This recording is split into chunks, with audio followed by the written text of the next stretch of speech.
time I go back to a man's apartment, I'm gonna fight for my life. It is insane there. Every apartment looks like someone's moving in or moving out, you know? No one's living in the space. There's one picture on the wall, surrounded by holes, okay? Like, what am I doing here? And I just have to walk by, like, a cabinet full of swords and be like, awesome. So cool. It's really cool that you did that. Welcome to Wild and Sublime, a sexy spin on infotainment, no matter your preferences, orientation, or relationship style. Based on the popular live Chicago show, I chat about sex and relationships with citizens from the world of sex positivity and comedy.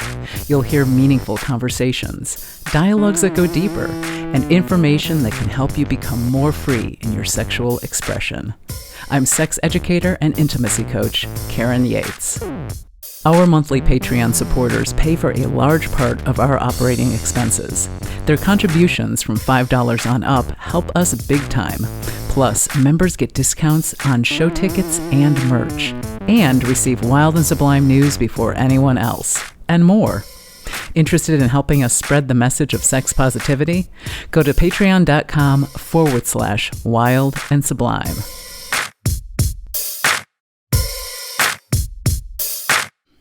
Hey folks, welcome to Wild and Sublime, coming to you from the Lincoln Lodge podcast studio as part of the Lincoln Lodge podcast network.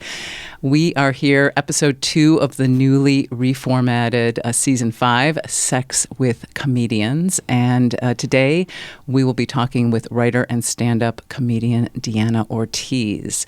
But before we begin, I want to say that we are recording on the lands of the Council of Three Fires, the Ojibwe, the Odawa, and the Potawatomi nations, colonially known as Chicago. So on to our guest. Deanna Ortiz was the Chicago Reader's #1 stand-up comedian of 2022. You probably will be forever known as this. I'll never stop telling people right? that. I you shouldn't. absolutely love you it. shouldn't. Yes. She is also the host of the podcast Crushes, where she invites guests on to talk about their current crushes, and the soon-to-be-released podcast Scandal, talking about upbeat, lighthearted scandals that you may or may not know about. And as well, she is working on season 2 of the Drunk Cooking Show, where she gets drunk in her apartment and cooks drunk food. I have seen season 1, and I am a fan. So welcome, Deanna Ortiz. Hi, thank you. Yeah. Thank you so much for having me. It's really good to have you. All right, #1 stand-up, Chicago, a stand-up kind of city. What was this all about? Like, tell me about this. What? Oh, the Reader? Yeah, how was it? Yeah, it was incredible. It, the Chicago Reader does their best of every year. Mm-hmm. And so if you get nominated, now it just turns into like a big popularity contest. But I was very popular in high school. So, I really did a lot to market myself, which I think, I've done stand-up in Chicago for 10 years, and I was doing a lot of shows and really getting my name out there. Yeah. I printed out business cards. I was like, I am going to hustle, like very much. This is like election, right? That is how it felt. That is literally how it felt. I literally Did you get a flip? Did you? Yes. I had my professional headshots done. Yeah, they're on all the benches in Chicago. And actually, the results came out like 2 days after Brandon Johnson won for the city of Chicago. God. And I was like, Chicago's really doing it. We're turning the elections around. But I do remember like when the Reader came out, because the virtual magazine came out the night before. Oh my God, yeah. So I got an email that was like, we've just released the best ofs. And I was like, cool. And like so casually, but so manically flipping through my phone to be like, cool, that's awesome. Good for them. Anyway, and then it was just like, it couldn't have been a better moment to have like figuring it out and just being at home, with New Girl paused on the TV to be like, I did it. Okay. Did you do the shout, jump, freeze frame? Yeah. I threw my beret in the air. I just kind of went, thank God. Because I was like, stand-ups deal with so much rejection, but especially this thing that I feel like I really, really put a lot of work and effort and energy in towards. I was like, if I don't get it, I'm gonna just take, I don't know what I'm gonna do. But I just went, oh, thank God. Like, it was just such like a relief and like excitement all in the same energy. And then I texted some friends and then I just put the TV back on. It's very fun. Very, very fun. So now is this attached to every single thing you do? Well, I won't stop talking about it. Yeah.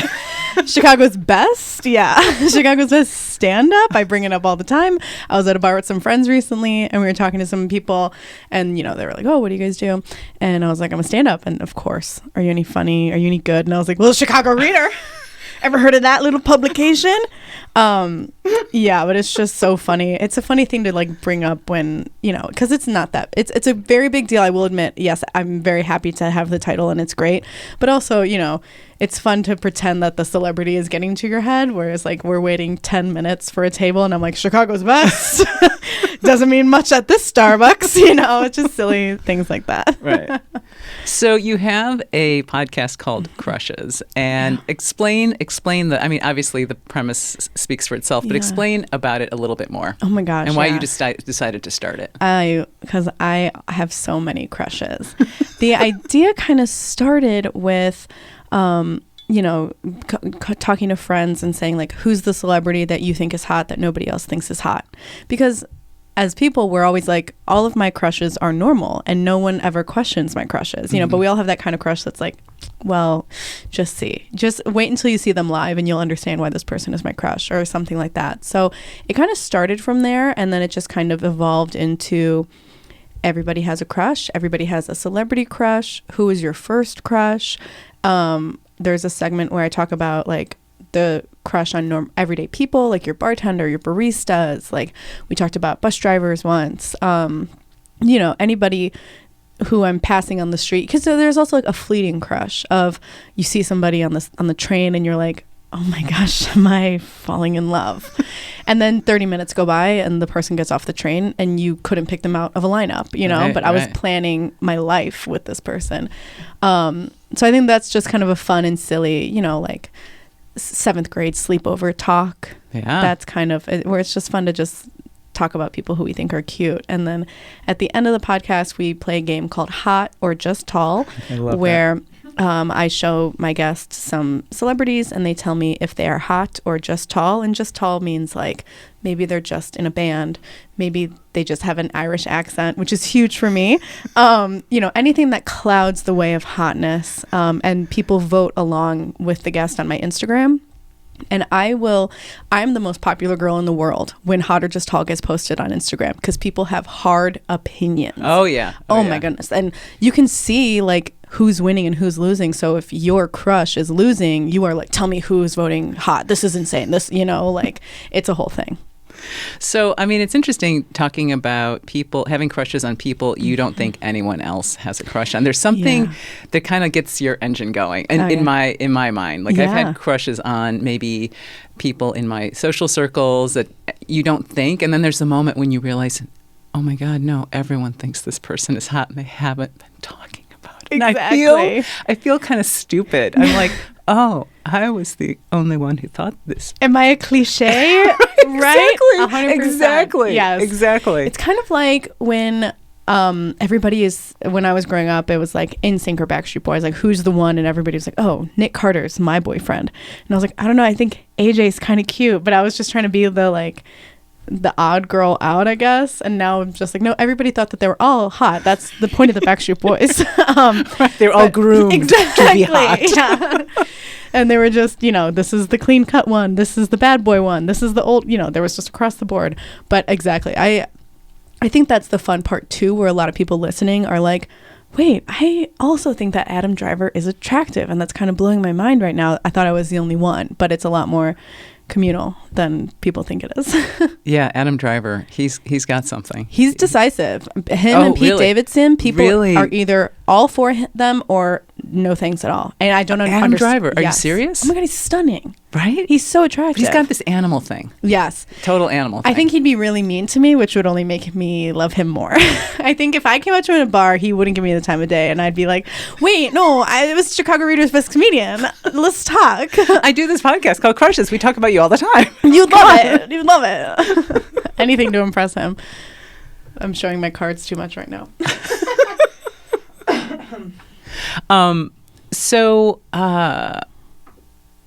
let's talk. Okay, you know where I'm going to go. You know where I'm going to go. Let's do it. I'm going to talk about your day job. Yeah. Okay, so this is a part of your routine. You talk about it a lot, but I really want to dig in. So what is your day job? My day job, I do social media for an adult entertainment website. And so are you hired by them or by a publicity firm? How does this work? Yeah, so I'm hired by the production company. So the way that it worked is that like I'm hired by this entertainment company that focuses on like nudity in TV and films. And then through there, we branch out to other affiliate sites, but most of them are adult related. So I've done some social content for influencers who may or may not have OnlyFans accounts, some people who are just trying to get into the adult business. There was some influencer that was kind of doing like a Girls Gone Wild type thing that I did his socials for a little bit.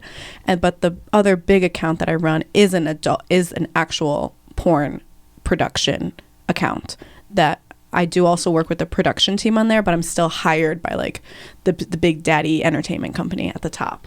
And it all just kind of trickles down from there. So how long have you had this job?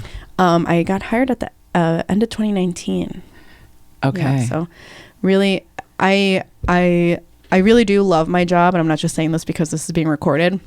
This job is giving me insurance and like a job during the pandemic. Right. They sent us home in the pandemic with like our laptops and fully supported by this job. Like they let me be silly and funny with the content. You know, they don't put a lot of hard and fast rules on the stuff that I'm posting because they like the fact that I, you know, love pop culture and that I also do stand up where I can like be kind of silly and keep up to date with stuff that's happening on Twitter. Whereas other sites would just be like, here's the porn, click below, see the link, and, you know, do what you got to do.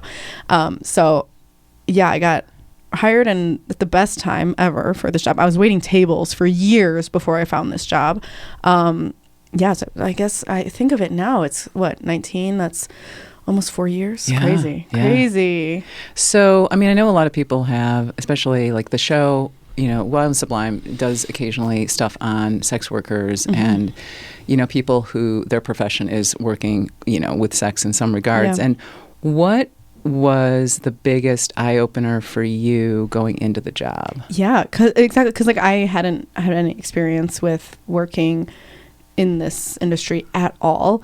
I never thought I would be doing stuff like this. The biggest eye-opener was how... this is going to sound silly, how corporate it seems sometimes, like how much of the office it is, you know, of like board meetings where we're just talking about like, you know, what's going to be the promo for April, Astastic April, or like April showers, you know, here are the best, you know, wet and wild scenes we have. Like that part is always very funny to me. And it's just kind of like this is kind of silly. I also was not expecting myself to become so normalized to nudity as I was working in this office because, you know, not only is this a new job, it's a new job in porn. And so there's always boobs or butts on my screen. Always. I cannot work at a coffee shop. I just can't do it. Right. And that was the first kind of like shock to my system of, you know, sometimes if like your instinct when you see a penis on your screen is to lower the screen, right, especially if you're at work. But now when if I'm at work and my boss walks behind me and I'm on Instagram or something, I feel the need to bring a penis on my screen. I'm like, I'm really working. There's a penis. Look at these boobs. They're great. And I also think it just made me so much more relaxed in terms of like talking about sex in my real life. And, you know, the first week that I was there, I said, oh my God, I didn't realize how normal my nipples are. Like that was just such an eye-opening thing that I was like, I know that everybody's bodies are different and they're all beautiful, but I was like, everybody's nipples are different. Well, would you look at that? Like it was just such a weird kind of like, oh duh. But yeah, that was kind of the first couple of things that shocked my system when I first started working there.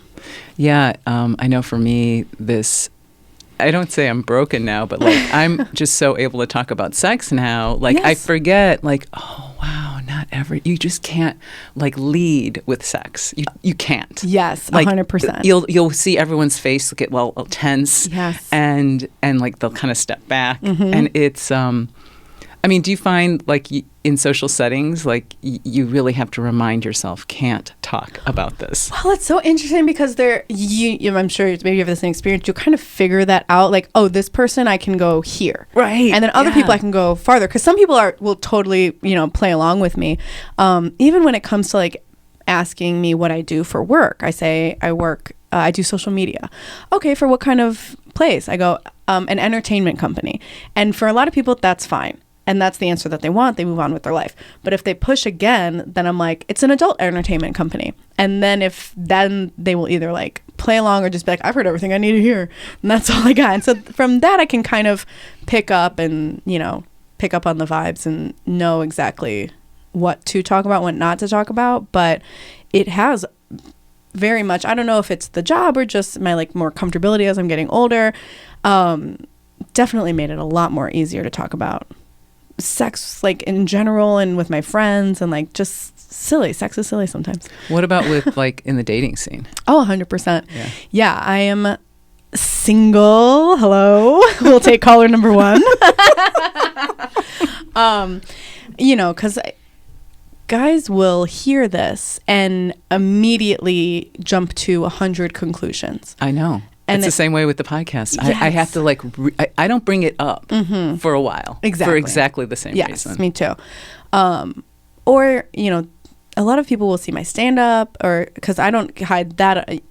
I talk with other female stand-up comedians and who are dating, and I'm like, well, what is the deal? Do you tell them right away? Do you wait? Like, what is it? And it's very obvious from my pictures that I'm a stand-up comedian. So it is easy for people, especially with a unique name like Deanna, for them to find me on the internet, and they will find my clips, and one of them will be about that. So if people bring that up, then that's a different conversation. But for dating, it's immediately me having to say, this is my job, but that's not like, whatever you have in your head, that's not me. Like, we can build. I just don't want people seeing me as like this crazy sex girl is, this freak or whatever. I'm like, I'm just trying to go on a date, like this kinky little lady. I'm like, I'm just trying to go on a date with like a normal person. But I think that's, they go from 0 to 1 million. I know, 1 million, not 100, yes. 1 million. And then we can meet at 100. Like, come on. It's the same thing that happens when I perform, because I definitely do think that a lot of people's stand-up personas are themselves, but a little bit heightened. Mm-hmm. So that's at least how I would explain myself. And I'll get off stage and people, a lot of times women will come up to me and say, you talk just like me and my girlfriends talk, which is such a huge compliment for me. And then they'll say, we should all get drinks after this. And I go, no. I'm going home. Like, sometimes I am that person, and most times I'm just like, I gotta go home. I have crochet I gotta finish over there. But yeah, it's a very interesting, like, what to share and at what times with people when I'm dating. I find for myself, like, it's sort of a litmus test. Like, if someone does go to 100 or 1 million, it's like, oh, okay. Exactly. We really can't.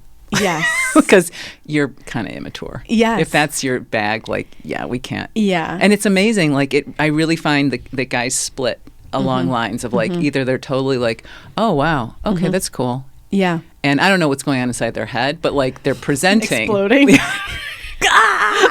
Yeah, exactly. Winning. Yeah. But yeah, then there's the other folks that are just like, and it's like, oh my God, really? I also think that maybe like me having such a calm demeanor towards it, when people are like, oh, you work in porn? And I go, yeah. And it's like, so you watch porn every day? And I go, well, yeah. And they go, so you have boobs and dicks on your screen every day? I go, yeah.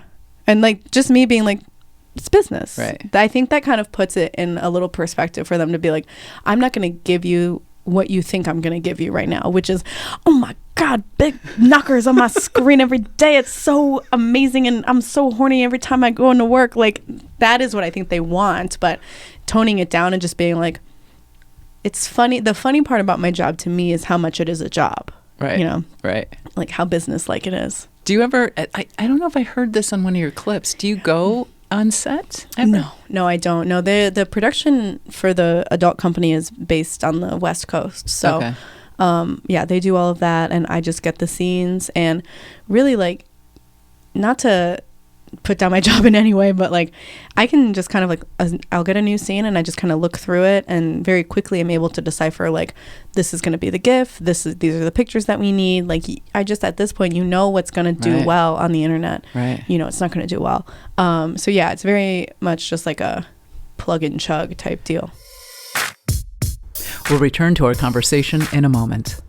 Just a few simple sentences can change your intimate life. Want to know what they are? Download the free guide, Say It Better in Bed, 3 practical ways to improve intimate communication, to get easy tools to put into action immediately. Go to wildandsublime.com to get yours. So you have a bit about getting dick pics from guys who don't know that you are the face behind the scene. And like, how did guys even get their dicks into the system? Yeah, so that's kind of you're pulling back the curtain on the joke. That's kind of it's not as dramatic as it sounds in the joke. The joke is it's kind of just like, oh, I do social media for porn stars, and just a PSA, don't send pictures of your genitals to porn stars because they don't get it. I do. I run the account for the main site. Okay. So my DMs are very much just like, performers that are looking for more work. Performers that'll be like, hey, I shot with you guys a couple years ago. Would love to come back. This is what my dick looks like now. Exactly, yeah. Yeah. It's so funny, too, because now I have, like, hard opinions on porn stars. So there was one guy that was, like, reached out to us and was looking for more work, and I saw it, and I was like, oh my gosh, he's here, like, he wants to work with us. And I was like, I will do whatever I can to make sure that you are booked. I love you, XOXO. And I was like, wait. We're gonna be talking about on crushes next week. We're gonna be talking about. Do you want to do a podcast? It's not related to the company at all. Exactly. It's like, but then I also have to be like, I'm behind the company's account, so I can't be like, LOL, wouldn't it be crazy if we got a drink sometime? But I don't really get that many dick pics. I get a lot of people who will comment on the scenes and say things like, if I was directing, I would do this. And it's their time to write, their short story about porn. And I go, that's a great suggestion. Thank you so much. But that is a lot of what I get. Wow. I did some freelance stuff. To me, that's grosser than getting a dick pic. Oh my God, yeah. Because I sit there and I read it and I go, there's nothing in here. I did a friend had social media, or not social media, she had OnlyFans, and I did her socials for a little bit, and you get a lot of people that, right. I don't know. I feel like if you're paying for someone's OnlyFans, they're a lot more respectable than I would think. It's because it's that one-on-one connection with somebody. Yeah. They don't send a lot of dick pics, but every once in a while you'll get one in there. Yeah. And you just go, so great, thanks. So you mentioned you're single, so that means you're probably dating. I am, yes. Okay, so you do a lot of bits about dating. Yeah. And I love your stuff about men's apartments and sleepovers. Oh, my God. And, talk to me about sleepovers. I find this very intriguing, an intriguing subject. I do not do sleepovers anymore. It's such a weird thing because all my friends have very different opinions on it, where the joke that story is based on was like a random hookup that I had in Wisconsin, and it was very clear. I was like, this is just for sex, like, come on, whatever. So we go back to his house, and there was just like all of this crazy stuff there, and I was just like, well, I've already committed this much, I guess I'll just share my locations with my friends and see what happens next. Because it was just so funny, because it's such a weird situation, and then you obviously have sex, and then afterwards it's kind of like, how long do I stay before I go? Like, and then they're always like, oh, can't stay, you gotta hit the brakes. And I'm like, I want to leave. You don't understand. There's a weird in between where you gotta be like, okay, how I don't want to seem too eager. I think that's just women people pleasing. I could just put my stuff on and leave, but I'm like, oh, I had a great time. Really? No, I'll talk to you again later. Anyway, I should get out of here because it's 3:00 in the morning. To me, sleepovers are like very intimate in a way that's more intimate than all the stuff that we just did. It's very rare that I will invite somebody to sleep over. Yeah, it happened. It's like once or twice, but for the most part, my rule is no sleepovers, especially if they're at my house. Like, you cannot stay at my house. Right. It's so weird to see a nude man in my apartment. I'm like, not in front of my candle collection. Get out. It's so jarring. Yeah, and then when some guys have been like, oh, you can stay here, and it's never like, it always seems like if you want. Right, you know? right, It's right. a very weird thing to then wake up when the sun is up in a stranger's apartment, or I guess someone you don't know that well's apartment. But I think sleepovers are very much down the line in dating kind of deal. I agree, and for me it's like it is a step. And I was just thinking when I was looking at your bit on sleepovers, I was thinking how, I remember breaking up with someone and who slept over a fair amount, and then the next guy, I'm like, you are never gonna sleep. I was just in that like kind of deflated place, and I'm like, I never want you to sleep over ever, and it's kind of weird the way you can just get into this headspace about sleeping over. Yeah. Yes, and it's like, especially if you live alone, like, I like that being by myself, I can put on Netflix when I fall asleep, it's just very weird, and then I have to wake up and be like, anyway, I'm going to work, time for me to work, it's time for you to go. Like, I'd rather kick somebody out in the middle of the night than in the morning and be like, I have to make weird small talk with this guy and be like, anyway. Yeah, there is an expectation, and I don't necessarily think it's gender based of like, we will make coffee together, or I'll like toast some toast. Oh yeah. Right? I never even thought about that. So it's like, oh man, I'm not gonna. I don't want to fry an egg for you, man. No way. No. I would laugh in someone's face. They're like, you got any bread? I'm like, I don't have a single thing. Isn't this crazy? Milk? Coffee? No. Fresh out. No, I don't have anything. There is a big move, though. I mean, like, the big move to me is that, like, let's go walk and get coffee. And then, like, let's go, like, to leave with him. Leave my apartment with him. And then go to a Starbucks and then be like, you go left, I go right.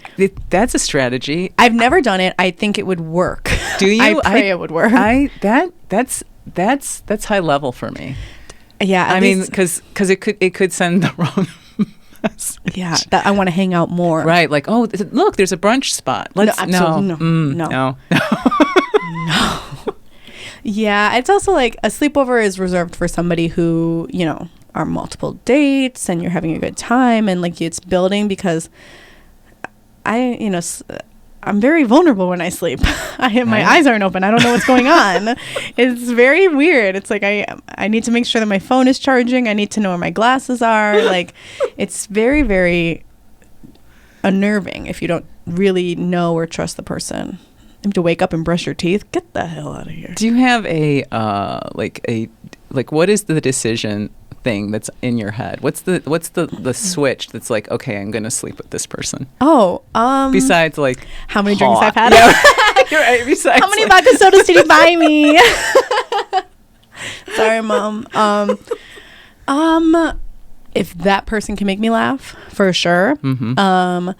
If they're asking questions, I've gone on so many just really bad dates where it's to the other person, they're like, we're kind of vibing, and I'm like, I'm asking you questions about your life, right? Like I'm like, oh, Karen, you just went into podcaster mode. Oh yeah, shit.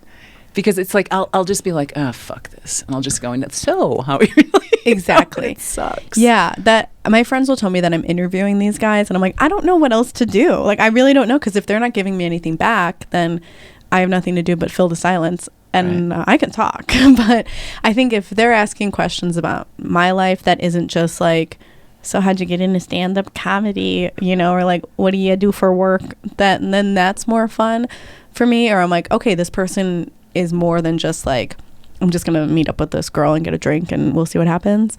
Or if like they can, I hate to use an improv term, but if they can like zip and zop with me, like if I can, make a joke and then they'll hit me with another joke, that's, I guess banter is a better word. We'll cut that. Christine will fix that in post, right? No, I like that. No, I need to edit.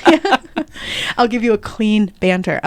If we can go back and forth, like that is very attractive to me, Yes. That like, and also an attractive person. But then that is the time where I'm like, oh, okay, if there is an opportunity to, you know, see this person again, or like kiss this person goodnight, or go back to this person's house, like then that would be the time where I'm just like, yes or no, right? Have you given up on apps, or do you find people more within the comedy community in now, or are you still app heavy? I do. Well, one, never date the comics. Anybody listening, never date a stand-up comedian ever. I will never date a stand-up comic, because I already did that. You don't got to do it again. Once is enough. But I don't meet people through like quote unquote work as a stand-up. There are some people that will come up to me after the shows to like hit on me, but you know, to me, you're seeing a very superficial level of me, which is my persona on stage, where I wouldn't say no to like someone like, oh, I'm gonna follow you on Instagram, like, oh, your show is great, let's talk, let's get a drink sometime. But it doesn't seem very like genuine, I guess. Right. Not that the apps are even more genuine, but I like the apps. I think they're fun. I'm very much the believer of like, get on the apps and use it for fun. And the second that you stop having fun, delete them. I will delete and reinstall Bumble and Tinder and Hinge 100 times over. Really? Because there's nothing more. There's never I never hate myself more than when I'm angrily swiping on an app. You know what I mean? Like, how dare you even come up? And when I see myself doing that, I'm like, oh God, I need to delete it. I've done that. Angry swiping. Yes. Fuck you. Yes. Fuck you. I told your favorite food is pizza. Delete. Right? Oh my God. It's we all do it. We all. But we all angry swipe. We all do it. It's okay. But you got to take a step back and you go, this isn't me. This is not me. But that is my views toward the apps right now, is that just go and have fun on it. You know, don't set any big expectations of like, what's your 5-year plan? Like, go in and maybe you'll connect with somebody. And if you don't, and that's frustrating, then delete it. And when you are, you know, delete it. And then when I reinstall it, I'll update my pictures. I'll look at my thing, you know, a fresh new page. Like, even though it's always new to the person seeing it, for me, I'm like, oh, hot new pics on Hinge. It's like a nice haircut. Exactly. That's exactly it. But maybe you can tell me about like this. Like me and my friends have been trying to meet people in the wild, and we cannot do it. I don't know where to go. We have no idea where to go. Well, if it's not a bar, I think the good thing is there's a lot of like meetup's dicey, but it's like if you have hobbies, or if you have like if you like being outside, like there's a lot of people that don't like being outside. I'm one of them. Right? Okay, you don't. I'm like, how can I meet a man? I stay all day working from home. But if you like to play games, then you look for a gaming group. Yes. If you like, you know, go to your preferences. You know, find groups where there's preferences that match yours, and then just kind of hang out. Yeah. We can't even like find a bar that has like single men in it. It's great. We went to. What are they doing? Are they all married? They were all either already in groups, or you mean like dude clumps? Dude clumps that we try and get in and then we couldn't. Oh, there was, it was. Maybe they were gay. I mean, we were in Boys Town. Is that an issue? No. Well, first we made a huge mistake. We went out in Wrigleyville because we were just in the area. What? Yeah. So we were in Wrigleyville, and we were just like, we'd have to walk through Wrigleyville to get to where we were going anyway. So we were like, let's just stop in a couple bars. Big mistake. Huge. Don't do it. We are going to a Cubs game tonight though. And so maybe we'll meet somebody there. But we go to a different bar, and there was just all couples already. So we're like, okay, well, where are the single men going out with their other single friends? We didn't know. And so we were talking to a group of guys. This was the guy who asked if I was a stand-up. He was talking to me, and it was with a group of guys. There were some girls, but it was like separate. And then we were hitting it off. We were having a nice time. He asked where I lived. I thought that was weird, but okay. And I gave him my full address. No, I didn't. Said, keys under the mat, honey. And so then we were talking, and me and my friends decided to go into another room, which I thought was such a good move, to be like, we're having a good time, we're laughing, blah blah blah. Anyway, nice talking to you, we're going over there. To be like, we planted a seed, and now if he wants to see us again, he'll come over. Nice. It's crazy. My friends did it, and I was like, you guys are brilliant. He comes over to talk to us again. Oh, but before that, his friend was standing by the bar, and we went, what's the deal with your friend? Is he single? Is he dating? Like, what's the deal? And he said, didn't you see the wedding ring? And I was like, if there's one thing I'm going to see, it's a wedding ring. Okay, let me get that thing straight. This dude is wearing shorts. Okay, I clocked a lot of stuff in this conversation with him. No ring. And so I was like, oh, my bad. Didn't notice. Anyway, nice talking to you guys. Have fun golfing tomorrow. Blah, blah, blah. He comes, the guy who was talking to me comes back over to talk to us again. No ring still. And so then we talked for a little bit, and that was it. I would have called it out. I have no idea. You know, your pal said you were married. Oh, You're not wearing a ring. Yeah. Motherfucker. I'm like, what is it? Like, the friend has nothing to lose. Right? By saying that his friend is married. This guy has everything to lose. Right. It was just such a weird, that was like our first instinct, our first, I guess, experience of this group of friends that I was with, of trying to meet someone like in the wild. And first guy we talked to, he may or may not be married. But you sowed discord, because that other dude you were talking to is going to walk back and look at his hand and be like, okay. Yeah. Did he take the ring off? Yeah. It was a very interesting night. So. But you know what I would say? A candle making group. You like candles. I do. Right? Yes. I wonder if there are any single straight men. Chandler. Yes. Isn't that candle making? A chandler. I should marry a candle making. Oh my God, I should. That's so good. There was a Waxman Candles on Lincoln that just closed. It just closed? Yeah. And every time I would go, and I know he's just being nice, but the owner of the place, he was just so nice. And he would always like talk and be like, oh, this, that, and the other thing, whatever. And I love a good candle. And he'd always give me extra matches. And I'm like, he's obsessed with me. He loves me. It's not the fact that I bought 20 different candles.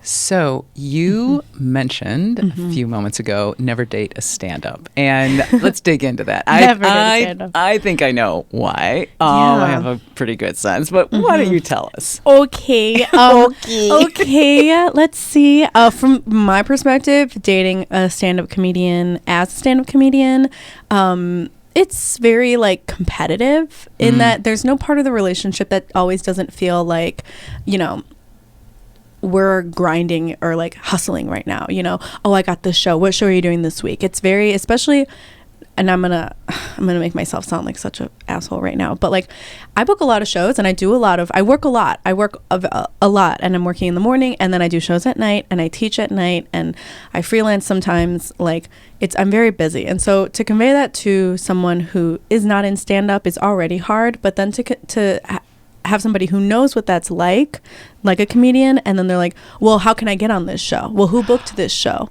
Fuck. I want you to, why don't do this with me, write with me, do all this stuff. And I'm not saying that is at all like, it's some experience that I have, but it's definitely not the experience that I have now because I don't date stand-ups. But and then coming from someone who does not do stand-up, like some of my friends who will come to shows and be like, oh, is this guy single? And I'm like, yeah, but he's a stand-up comedian. Like, it is very much that hot or just tall thing. I think a lot of women see men or people in general and they're like, this person is attractive because they're making me laugh. There are a lot of stand-up comedians that will use stand-up as therapy and very much have this be the only thing that they ever do. And they're going to mics all the time and shows all the time, which is great. But there's not a lot of time for relationships outside of that. Right. And so I know a lot of comedians who will try and date and, they bring dates to open mics. They bring dates to shows, which makes my eyes roll out of my head. But to them, they explain it to these women who are like, well, this is my job, babe. I'm clocking in, I'm clocking out. And I'm like, yeah, okay. But I've also moved some shows around to go on a date. You prioritize what you want. Because the people who are doing mics every single night and only ever go to shows and don't have a life outside of that are, one, not very funny. And two, like, it's just, there's no way that you can ever expand your life outside of this. It's a very, you're stuck on a cycle. And I think a lot of people don't see that. All they see is the person on stage telling jokes and they go, hot, that's attractive to me. But you don't see all the stuff behind it. And you're like, just tall. Exactly. And I'm like, just tall, so tall. He's in the clouds. I can't even see him. He's so tall up there. Deanna Ortiz, thank you so much. Thank you so much for having me. This was so much fun. I enjoyed it. I enjoyed it thoroughly. You can find Deanna Ortiz on Instagram and Twitter at Deanna Ortiz _. Wild and Sublime is supported in part by our Sublime supporter, Full Color Life Therapy. Therapy for all of you at fullcolorlifetherapy.com. Thank you for listening. Know someone who'd like this episode? Send it to them. You can follow us on Facebook, TikTok, and Instagram at Wild and Sublime, and sign up for newsletters at wildandsublime.com. Got feedback or an inquiry? Contact us at info@wildandsublime.com, and we'd love a review or rating on your podcast player. I'd like to thank our design guru, Jean-François Gervais. Theme music by David Ben-Porat. This episode was produced and edited by Christine Ferrara at the Lincoln Lodge Podcast Studio as part of the Lincoln Lodge Podcast Network.